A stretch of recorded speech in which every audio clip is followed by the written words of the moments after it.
Alhamdulillahi Rabbil Alamin, wassalatu wassalamu ala ashrafil mursalin Sayyidina wa maulana Muhammadin wa ala alihi wa sahbihi wa tabi'ina ajma'in. Ashhadu an la ilaha illallah wa ashhadu anna Muhammadan abduhu wa rasuluh.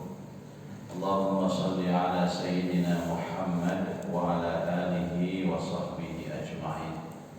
Subhanaka la ilma lana illa ma 'allamtana innaka antal alimul hakim.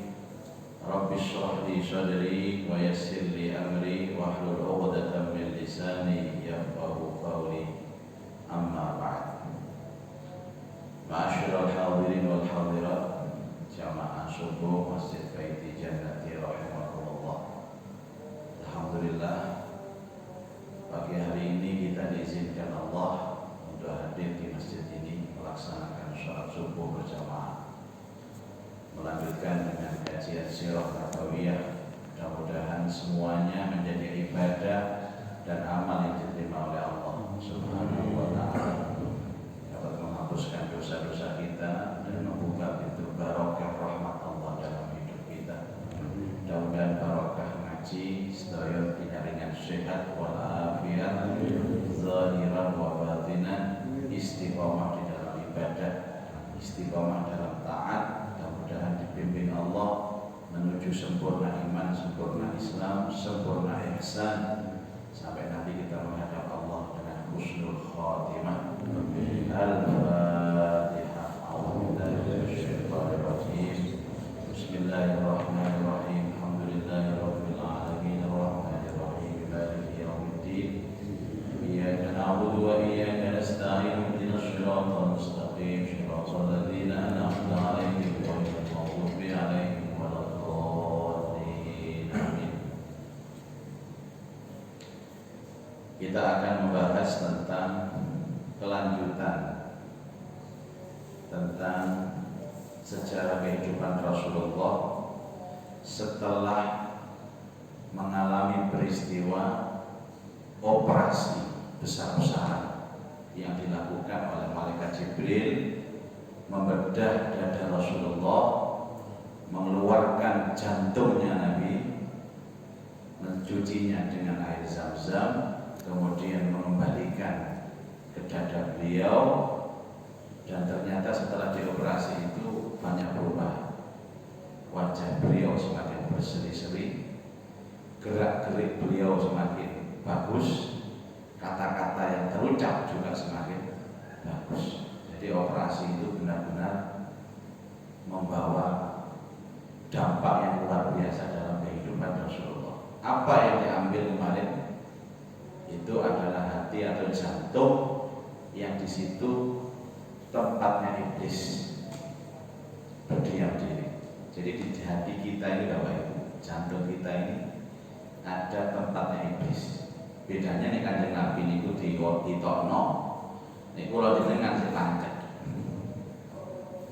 Makanya ada potensi orang berbuat jelek, mikir elek, mikir ngeres, hasud, sombong, medit, itu di hati mudghah itu yang dikeluarkan dari hatinya Rasulullah.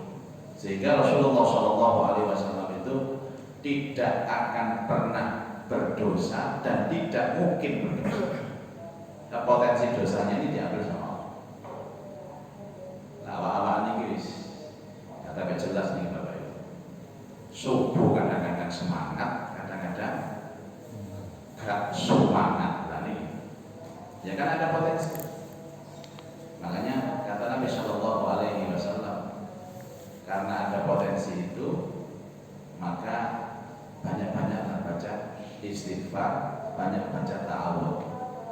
Salah satu wirid yang diajarkan Rasulullah Shallallahu Alaihi Wasallam, bahwa orang ini kalau sudah di masjid, nanti pulang itu sudah dikepung oleh iblis. Iblis salah-salah. Lu kok Pak Muzakir terus dicari Nabi, kalau dibuatan terus iblis. Untuk apa? Untuk menghadap kita siap untuk menggoda kita, siap untuk menjerumuskan kita. Bila di antara doa nopo keluar masjid itu selain Allahumma inni as'aluka min fadlik, nopo dengannya Allahumma inni a'udzubika min iblisa wa junudi. Ya Allah, berlindung kepadamu dari tentara iblis dan ante-antenya. Loh nih, tentara niku ya. Mboten mungkin Pak jumlahe telu niku. Enten gerak jalan wong telu tok. Ya gak lucu. Tentara itu paling tidak di atas 20 orang. Itu diajarkan oleh Rasulullah sallallahu alaihi wasallam. Nah, peristiwa itu terjadi pada saat Nabi sallallahu alaihi wasallam dalam asal siapa? Halimatus Sa'diyah. Di mana? Di Bani Sa'ad. Nah, berita tentang Nabi sallallahu alaihi wasallam itu dipegang sama seorang laki-laki, kemudian dadanya itu dibedah, dikeluarkan jantungnya, itu kan banyak yang menyaksikan. Siapa? Anak-anak kecil. Tidak ada satu orang dewasa yang menyaksikan. Sehingga ini ada ciri-ciri. Sehingga anak kecil itu berlarian, laporan kepada orang tua masing-masing, Qutila Muhammad, Muhammad dibunuh, Muhammad dibunuh. Jadi anak kecil itu tahu, Pak, mereka jibril tahu. Coba lihat sirahnya. Tidak ada satupun orang dewasa yang menyaksikan. Justru yang menyaksikan peristiwa itu adalah anak-anak kecil.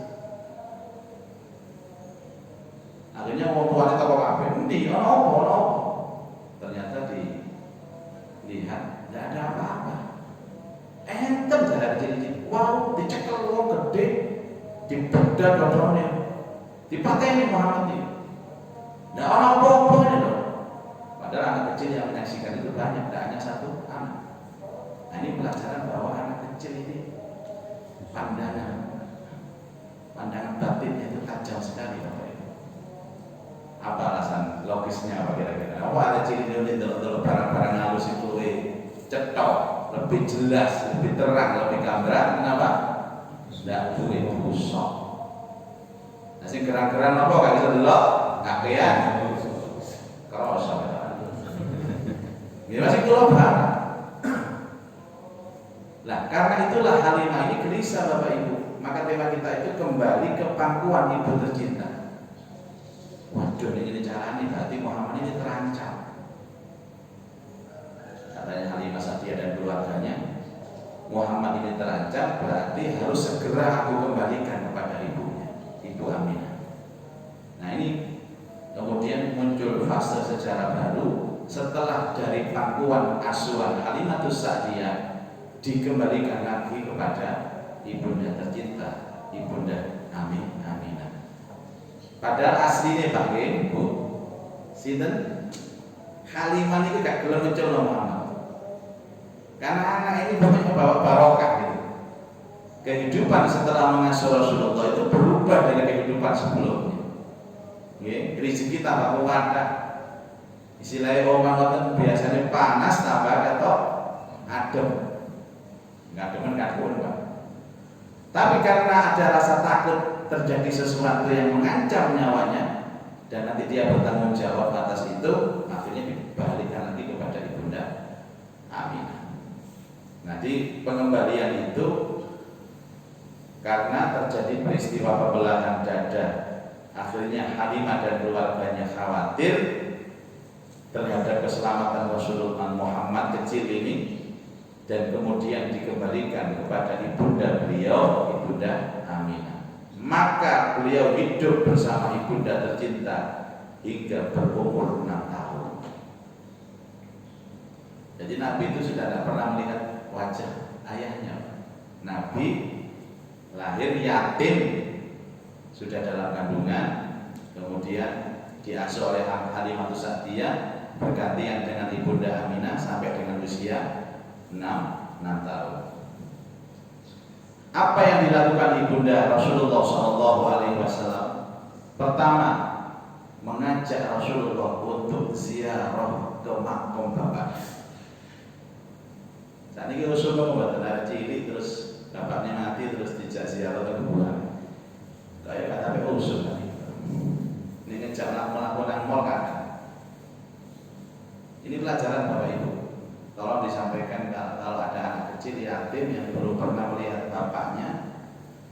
langkah yang harus dilakukan adalah mengajak dia ziarah kemana? Ke kuburan bapaknya. Iki lho nak bapakmu. Iki bapakmu nak. Iki sabar biaya kon ngono nang donya ini. Jadi diingatkan untuk ingat kepada orang tua. Itu pesannya Luqman itu kan begitu. Luqman itu kan pertama kali pesan kepada anaknya itu setelah masalah akidah, la tusyrik billah, itu masalah orang tua. Makanya kalau ada perbuatan baik kepada orang tua itu selalu sejajar setelahnya masalah tauhid. Coba ini, ubudullah wa la tusyriku bihi syai'a wa bil walidaini ihsana. Kalau ini mau coba harus dinamakan tadi. Kalau mau dinamakan ya Ustaz. Ya kalau mau orang berarti. Ubudullah, sembahlah Allah. Wala tusyriku bihi syai'a, jangan sekutukan Allah dengan apapun. Wa bil walidaini ihsana, berbaiklah kepada orang tua. Jadi masalah tauhid, tauhid. Itu artinya apa? Berbakti kepada orang tua ini menempati posisi penting dalam agama setelah akidah. Ini uang itu buat sama jenis uang tua dianggap akidah ya bermasalah atau apa? Siapapun dia, tidak peduli kiai, tidak peduli ulama, tidak peduli siapapun. Kalau dia tidak harmonis dengan orang tua atau tidak pernah ingat kepada orang tua ketika orang tua itu meninggal, maka dianggap sudah bermasalah akidah. Ya, makanya yang dilakukan oleh Ibunda Aminah pertama kali apa? Mengajak Rasulullah untuk ziarah kepada bapaknya. Di mana tempatnya? Di Yasrib.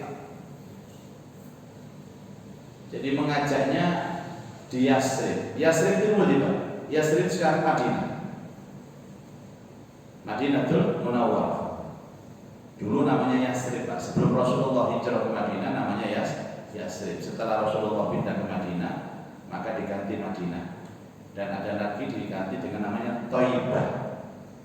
Ya Thaibah, ya Thaibah. Itu tak pernah dengar lagu ini. Nanti bilang insyaallah nanti zaman sing di rumah lagu jalan goyang. Ya Thaibah ya Bapak. Ya. Jadi kuburannya apa sih Pak? Abdullah nih, Syekh Abdullah dan Yasrib. Jadi sebenarnya Nabi Shallallahu Alaihi Wasallam kalau dikatakan hijrah ke Madinah itu sebelumnya itu belum pernah ke sana, keliru berdasarkan data ini.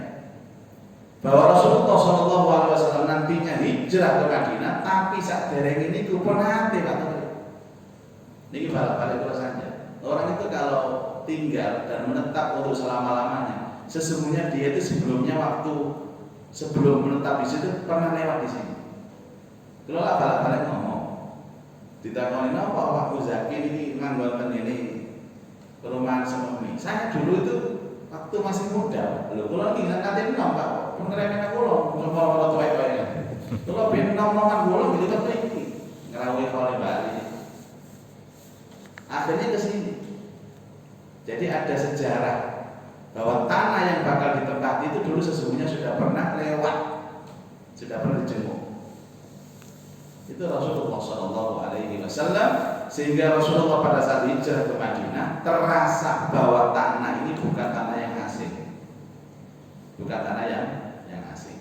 Dan ini yang berita Pak, Madinah itu ditetapkan oleh WHO sebagai kota yang paling bersih, paling sehat sedunia. Oleh perhatian Raja Salman itu iso asem aja. Baru jelok nomor ya. Aku ngerti ya kelakuan ini Cak WHO ini. Arek dia ini. Gara-gara WHO sampai sholat itu renggang-renggang itu gara-gara WHO. Mangkel gara-gara WHO. Asik arek dia. Padha tak tonyo ambek. Gara-gara ini sholat renggang. Uang tak senang nang masjid, pengajian prei kabeh. Niki masa ada pengajian umum kan tadi. Mboten ya biasanya kan tadi wis laris Pak kalau Islam ya.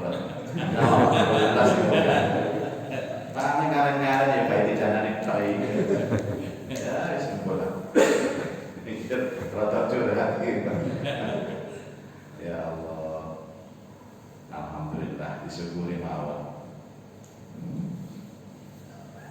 Maka beliau pergi ke Mekah. Setelah itu beliau pergi dari Mekah untuk menempuh perjalanan sejauh 500 km. Kamu tak Bu nggih? Jenengan sing nate umroh nate haji. Ngraosaken nggih, dugi Mekah nang Madinah. Ngebis 500 kilo. 500 kilo niku buka mriki niki. Tang pundi? Banyuwangi ta? Kira kepi. Semarang. Niku nglampul Pak. Jadi Ibu Aminah ngelendeng Rasulullah kecil itu mak jalan kaki. La haula wala quwwata illa billah. Awak dhewe itu bisa itu aja. Ndak tutup ora iki. Ini melaku. Dan jalur yang ditempuh itu adalah jalur yang umum. Yang konon jalur sekarang ini beda dengan jalur hijrah ya. Nanti ada pelajaran hijrah. Ya. Jadi Rasulullah SAW itu ketika diajak ziarah ke makam ayahnya dari Mekah ke Madinah jalan kaki, dengan nanti pada saat Rasulullah SAW hijrah bersama Sayyidina Abu Bakar, yang diantar oleh seorang gaib. Gaibnya Nabi namanya Abdullah bin Uraikid. Abdullah bin Uraikid ini agamanya adalah agama dia musyrik, bukan Islam. Itu yang kemarin jadi polemik pemilihan Kapolri baru itu. Siapa namanya? Jenderal Polisi Listio Sigit Prabowo. Itu kan tali ulur ya presiden. Akhirnya gini, mboten nurut kula presiden. Apa kaya nurut kula. Karena pertimbangannya bahwa dulu Rasulullah SAW ketika hijrah ke Madinah itu cari pemimpin perjalanan, namanya leader, guide. Itu namanya Abdullah bin Uraikid yang notabene bukan Islam. Nanti ketemu di sini. Nah, itu alasannya bisikan-bisikan ulama kepada presiden akhirnya melegalkan Listio Sigit Prabowo. Tapi ini mboten Pak, pancen yo cedhek gak perkara ngono, biyen yo kumpul nang Solo nggih. Kumpul nang kene, kumpul nang kono yo. Masih kula presiden ini sing kula angkat Kapolri kali ya camat, mungkin kenal. Angkat wong liya kan mboten kenal, mboten enak ditotong nggih. Enak wis kenal suwe. Tapi dia cari istimbat dalil supaya nanti seakan-akan memutuskan itu juga para ulama ini setuju. Ternyata ketemulah bahwa Rasulullah SAW bersama Abu Bakar saat hijrah ke Madinah dari Quraisy itu justru meminta guide atau pemimpin dalam perjalanan namanya Abdullah bin Uraikid yang notabene bukan seorang Muslim. Dari dalil berarti apa? Nabi itu waktu hijrah beda Pak, rutenya dengan jalannya saya waktu ziarah. Kalau ziarah ini jalan umum. Jalan umum itu artinya jalan yang biasa dilewati orang. Nggih. Ini orang memiliki ngoten iki. Ini umum iki. Tapi kalau hijrah boten Pak. Hijrah itu lewat pesisir. Jadi ada pesisirnya. Kalau ini lewat gunung, batu, makanya menjadikan yang dari Mekah dan Madinah itu yang ada itu apa? Hamparan gurun pasir dan gurun batu. Akhir-akhir ini mau nanti hijau-hijauan, ada tumbuh, kenapa? Tumbuh-tumbuhan hijau yang konon kalau sudah ada banyak hijau-hijau itu kan mendekati kiamat. Dulu enggak ada. Nah waktu hijrah Nabi lewat pesisir. Nah karena lewat pesisir jalannya ini bukan jalan umum, Nabi perlu cari guide yang top waktu itu, dibayar mahal bayarannya.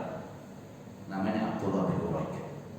Tapi ini boten digelendeng 500 km jalan kaki Pak, dari Mekah ke Madinah dengan medan yang begitu terjal. Makanya kalau saya ceritakan anak kula ini sampai mulai betapa Nabi itu kecilnya itu seperti ini. Dan panjenengan wajib menceritakan agar anak-anak kecil ini punya empati, gak HP-an, gak tiktokan. Ternyata sing tiktokan itu sing ngurui ya emak nih, emak nih kalau tiktokan. Bapaknya bergabung bisa, joget kontrol.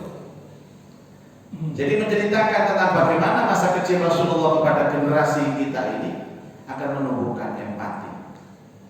Bahwa memang orang-orang besar itu dilahirkan dari sebuah situasi dan kondisi yang penuh dengan kehidupan yang berdimensi perjuangan. Nek cara saniki tirakat. Tirakat. Tapi dia Pak, tantangan wong tua niki gede. Beda kula kali anak kula ya beda. Kula urip teng desa tirakat, sorok ya. Sekolah gak sandalan, gak tahu duit gitu. Nek kepengin mangan nang sekolahan sangone kali ibu kula itu telon itu kepel-kepel kayak klopo. Wis gak sandalan masyaallah. Menang itu lah gak kenal kipas angin. AC apa mana gak kenal. Film menang ini kloso biyen iki lho sing anyaman sing iki lho. Enak banget, mboten kenal kasur gitu. Tadi saat ini kita turun teng langgar, bendina turun langgar. Cari bagus, turun langgar. Di saat ini kita gak mentolong, turun langgar. Jadi ada pergeseran nilai sosial. Sehingga kalau ada, bukan melalui lampu loh ya. Desa itu sak kampung itu. Namanya kami tua itu. Tapi ini wahinggi ya kami tua macam-macam. Jadi ini enten, buatan enten masalah. Ini kita lalu mati dan rumah aman loh. Beda dengan anak saya. Ket bayi perocot itu senang AC Pak. Rumah sakitnya AC, gawa mulai AC. Nanti lalu mati Pak. Bongos teman. Jalur kipasi sampai subuh. Ngomong tangan ini Pak. Makanya ini ada cilik itu tirakat. Salah satu adalah ikhtiar itu di pondok. Jadi kalau anak itu dari kecil sudah di pesantren itu tatak menghadapi situasi apapun. Karena ada tirakatnya turu, ngeten wis biasa. Nggih. Bangun malam wis biasa. Karena di tempat terus di pesantren. Tapi di nanti mondok mau sekolah. Jadi ada nilai manja. Suatu ketika kalau ditemukan produk-produk pesantren itu enak. Kalau nanti ditinggal bojo kula ngorong minggu, takak kula tambah seneng kula. Kita melirik-lirik rondo. Nggih mboten persoalan ngoten Pak, masak wis saged kula. Masak banyu maksudnya ya mie goreng itu Pak. Nggih. Nah, mboten resep-resep biasa ubah-ubah wis biasa. Ngosek jeding biasa. Karena itu sudah menjadi kegiatan rutin pada saat kita kecil dan remaja. Ini Rasulullah Shallallahu Alaihi Wasallam.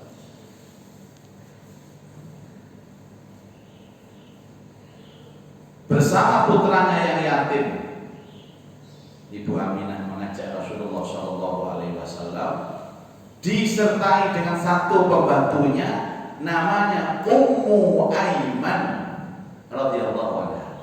Sinten Pak? Ummu Aiman. Jadi Ummu Aiman ini Bapak Ibu, niku seorang perempuan pembantunya Ibu Aminah itu menangi Rasulullah bayi sampai Rasulullah wafat. Satu-satunya perempuan itu yang menangi Rasulullah mulai lahir sampai wafat itu Ummu Aiman. Beberapa hadis dijelaskannya. Salah seorang perempuan yang disebut oleh Rasulullah nanti bakal masuk surga itu Ummu Aiman. Jadi pada waktu menyertai Rasulullah ini masih muda, kira-kira usia 20 tahun. Jadi Rasulullah itu lahir sekitar 20-25 tahun Ummu Aiman. Rasulullah wafat wafat itu berarti 63. Kira-kira usianya pada Rasulullah wafat itu kira-kira antara 85-90 tahun. Di Syiah ada Nabi wafatnya, ada hadis itu. Makanya Rasulullah itu pernah dalam majelis ini ceramah. Siapa yang ingin menikah dengan wanita yang masuk surga, wanita yang dijamin masuk surga, siapa? Pas sahabat Pak, kerumus warga. Saya. Sing duwe bojo ngacung, sing duwe bojo ngacung, pokoknya kerumus warga. Artinya kalau orang itu menikah dengan wanita ini, dia akan katut masuk surga. Siapa? Saya. Nabi belum menyebutkan namanya. Sinten Nabi? Menikahlah dengan Ummu Aiman. Lah Nabi ngomong nomor 9. Ummu Aiman 85. Mari saya. Oh benar apa? Ya sahabat juga manusia Pak. Mesti dari sing kelapa enom. Muga kalau apa niku Ummu Aiman waktu niku Pak wis jawab santan belas. Coba. Akhirnya setelah Rasulullah wafat, Umar ini datang ke rumahnya Abu Bakar Siddiq radhiyallahu anhu. Tanya kepada Abu Bakar, ini kan apa? Sahabat yang benar-benar melakukan kebiasaan Nabi atau sunnah Nabi itu 100% itu Abu Bakar. Tidak ada sunnah yang ditinggalkan sama Abu Bakar. Sak turun ini dulu melok Nabi, sak jahat dari melok Nabi. Abu Bakar. Dia berkata dalam sebuah hadis mauquf, saya bersyukur kepada Allah karena Allah Ta'ala memberikan aku 3 kenikmatan besar yang tidak diberikan kepada mukmin lain. 1, aku dikehendaki Allah untuk masuk Islam pertama kali. Awaluman yadkhulul Islam huwa Abu Bakar Siddiq. Yang kedua, aku dikehendaki oleh Allah menjadi sahabat Rasul. Yang ketiga, aku dikehendaki oleh Allah menjadi mertua Rasulullah. Makanya pantas dekat dengan Rasulullah. Umar datang kepada Abu Bakar. Abu Bakar, Rasulullah telah wafat. Iya. Aku ingin bertanya kepada kamu, kira-kira apa kebiasaan Nabi yang perlu kita lakukan? Abu Bakar mikir. Nah, Mas, kabeh wis lakoni, kabeh kok lakoni. Tapi kalau situ, betul. Rasulullah itu setiap hari berkunjung ke rumah ibu angkatnya namanya Ummu Aiman. Ngono. Yos, ayo saya budal roh. Ngono. Sahabat sunnah itu luar biasa. Itu membuktikan cinta kepada Rasulullah itu tidak sekedar selawatan, tapi ada ghirah untuk ihya usul sunnah, menghidupkan kebiasaan. Langsung sekolah budal dengan Ummu Aiman. Pasca wafatnya Rasulullah. Sampai di sana Ummu Aiman itu nangis. Jadi Abu Bakar, Ummu Aiman, kenapa kau menangis? Apakah kau sedih karena wafatnya Rasulullah? Tidak. Saya tidak sedih bahwa Rasulullah wafat karena sudah ditetapkan Allah. Siapa yang mencegah ketetapan Allah? Tapi kalau Rasulullah sudah wafat, berarti wahyu Quran itu tidak akan turun lagi. Dan itu yang aku bikin sedih. Tidak ada hidayah rahmat yang turun lagi. Itu jawaban kenapa Ummu Aiman termasuk wanita yang disebutkan oleh Rasulullah masuk surga, yaitu perempuan yang menangis karena terputusnya wahyu karena wafatnya Rasulullah Shallallahu Alaihi Wasallam. Ini dijak waktu ziarah. Jadi Ibu Aminah gandeng Rasulullah kecil ngajak namanya Ummu Aiman. Akhirnya sampai wafat itu Ummu Aiman tidak menikah. Sampai wafat dan menikah. Sing sahabat sing ngajung mau gak sido. Mikir mana? Mungkin pikiran sahabat itu orang-orang dosa atau nom terus warga. Kira-kira kalau sahabat tadi ya pulau itu urut. Saya nanti semua orang masuk surga itu karena orang lain ini. Makanya ada orang itu seorang istri Jadi ada orang itu bisa gandeng. Yang termaris sebaliknya, seorang suami masuk surga gara-gara istri. Ada lagi Pak, orang masuk surga gara-gara nisbat kepada guru. Jadi punya guru soleh yang nanti masuk surga itu gandeng guru itu. Ada lagi sahabat, duwe kanca soleh. Nah, itu bisa gandeng. Makanya beruntung sekali wong urip niku duwe bojo soleh, apik, duwe guru apik, duwe kanca apik, Pak. Niku jenenge kanan kiri oke. Iki gandeng nang swarga, iki gandeng nang swarga, iki gandeng nang swarga. Wah, tepat sampe. Dan itu bisa diperjuangkan. Iki ana mana wapes, Pak. Duwe bojo ndak tepat. Kanca ndak tepat. Guru ndak tepat Ustaz. Kanan kiri jangan merokok. Atur ayat 21 nih. Yang diwaca di jaminan Allah, ternyata orang bisa masuk surga itu karena gandeng tadi. Ada seorang sahabat setiap hari nangis di Nabawi, dilihat sama Rasulullah, didekati. Kau kenapa nangis?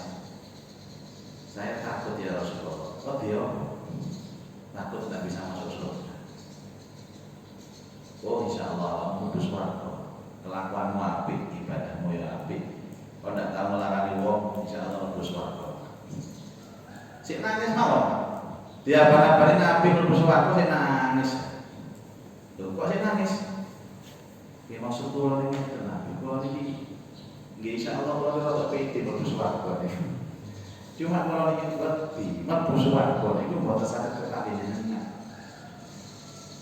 Kalau orang begini dunia angkat sholat jamaah atau mati Rasulullah senang hati. Lah berikon itu swarga itu ceritanya arduhas samawati wal ardh, luasnya seperti luas langit dan bumi. Dan jenengan swarga kudu mimpi-mimpi lah. Kula iso dhewe lah, ya apa ketemu ini. Akhirnya turun ayat wal hadainahum siratan mustaqima wa may yuti'illah war rasul faulaika ma'al ladzina an'ama Allahu 'alaihim minan nabiyyina was-siddiqin wasyuhada was-shalihin wa hasuna ulaika rafiqa. Tenang aja. Insyaallah produk syaratnya apa? Yuti'illah wa rasul. Kamu taat kepada Allah, kamu taat kepada Rasul, akan dijamin faulaika ma'al ladzina an'ama Allahu 'alaihim. Mereka akan mendapatkan kenikmatan. Apa maksudnya kenikmatan itu? Swarga. Bersama siapa? Ma'an nabiyyin, para nabi. Kau tidak kumpul Nabi aku dok, kau bisa kumpul Nabi Adam, kumpul Nabi Idris, kumpul Nabi Ibrahim, kumpul Nabi Musa, Nabi Isa. Tidak hanya kumpul orang-orang yang baik-baik, wasiddiqin, orang-orang yang jujur-jujur, wasyuhada, wassalihin, orang yang mati syahid, orang-orang yang soleh. Baru nangisnya tenang. Jadi syaratnya taat. Taat kadang-kadang beliau Pak. Soal ini beliau ya. Binyang bisa.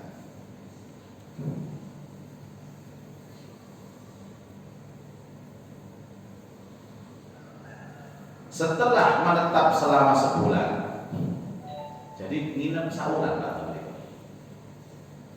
Dan buat nginep ya perjalanan kaki 500 km mau melaku. Kekuatan kita jalan kaki sehari berapa kilo? Al-Akbar itu satu putaran yang dalam itu 1 kilo. Al-Akbar itu jogging track nih.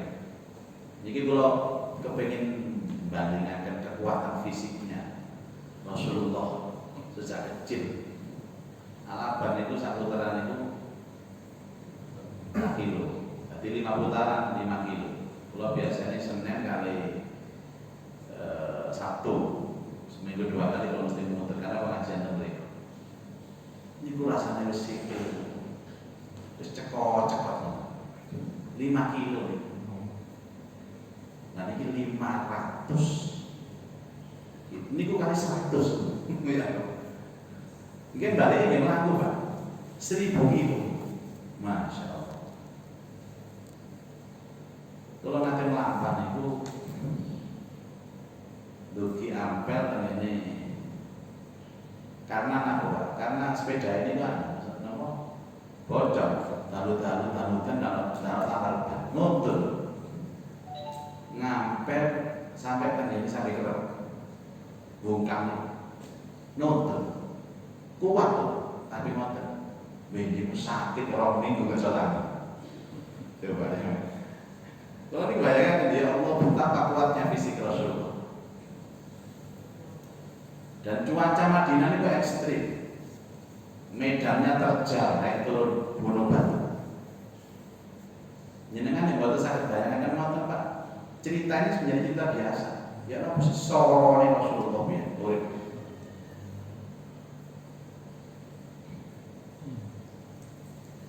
karena yang berjalan ini adalah orang perempuan, tidak ada laki-laki. Kemudian kembali ke Mekah, di tengah perjalanan itulah Bapak Ibu, ibunda Rasulullah wafat di kampung namanya Abwa. Itu perbatasan antara Madinah dan Mekah. Makanya Rasulullah waktu haji dan umroh selalu singgah ke makam ibunya ini di Abwa. Jadi Abdullah ayah Rasulullah wafatnya di Yasrib sebelum Rasulullah lahir. Ibunya ini wafat di mana? Di perbatasan Madinah Mekah namanya kampung Abwa. Lu Bapak Ibu wis gak duwe bapak. Diajak ziarah oleh ibunya, pulang dari ziarah di tengah jalan itu ibunya wafat. Jadi Nabi nyukan gandeng iman tok. Balik ke Mekah. Wonten Mekah ditampani kali mbah jenenge Abdul Muthalib. Mbah ini ya Allah oleh sedih. Lele kalau gak duwe bapak, tidak ziarah dengan bapakmu, mulai ibuku gak umur. 6 tahun Rasulullah sudah yatim piatu. Ya Allah, seorang pemimpin besar 6 tahun tidak punya ayah, tidak punya ibu. Akhirnya kemudian kembali ke pangkuan kakeknya diasuh. Nanti di kakeknya sebentar Pak, ditinggal sektor ya Abdul Muthalib. Ditangani oleh tangannya, jenenge Abu Thalib. Sejarah ya, sejarah yang cukup menyayat hati Bapak. Bayangkan anak kecil oleh Muthalib. Lahir tidak duwe bapak, 6 tahun ditinggal ibunya sektor. 6 tahun sudah menyandang gelar yatim piatu. Makanya Rasulullah itu dalam beberapa hadis menempatkan posisi yatim piatu itu di posisi terhormat. Salah satu hadis motivasi itu adalah ana wa kafirul yatama hakadha fil jannah. Saya dan penyantun yatim itu seperti ini di surga. Rasulullah berisyarat dengan jari telunjuk dan jari tengah. Artinya apa? Wong sing seneng ambek anak yatim koyone dia pantas bersama dengan Rasulullah di surga. Saya kira ini Bapak Ibu, insyaallah kesempatan akan datang kita akan lanjutkan bagaimana keadaan Rasulullah diasuh oleh kakeknya dan bagaimana diasuh oleh pamannya sampai nanti oleh pamannya itu diajak ke seorang rohib pendeta Nasrani di Bahiro, di mana pendeta ini bisa menerawang Rasulullah bahwa ini adalah nanti menjadi Rasul dan pemimpin manusia, sehingga Rasulullah akan direncanakan untuk dibunuh karena ini membahayakan. Insya Allah kita akan jelaskan pada pertemuan akan datang. Mudah-mudahan hari ini kita semua mendapat hidayah dan ilmu yang bermanfaat. Al-Fatihah. Alhamdulillah. Iya. أعوذ بالله من الشيطان الرجيم بسم الله الرحمن الرحيم الحمد لله رب العالمين اللهم صل على سيدنا محمد وآله وصحبه أجمعين اللهم انفعنا بما علمتنا وعلمنا ما ينفعنا وزدنا علما نافعا اللهم ارزقنا فهم النبيين المرسلين وإلهام الملائكة المقربين برحمتك يا أرحم الراحمين. رب يسر ولا تعسر، رب تمم بالخير إنك على كل شيء قدير. ربنا آتنا في الدنيا حسنة وفي الآخرة حسنة وقنا عذاب النار. وصلى الله على سيدنا محمد خير خلقه وعلى آله وصحبه وبارك وسلم والحمد لله رب العالمين. سبحانك اللهم وبحمدك أشهد أن لا إله إلا أنت أستغفرك وأتوب إليك والعفو منكم والسلام عليكم ورحمة الله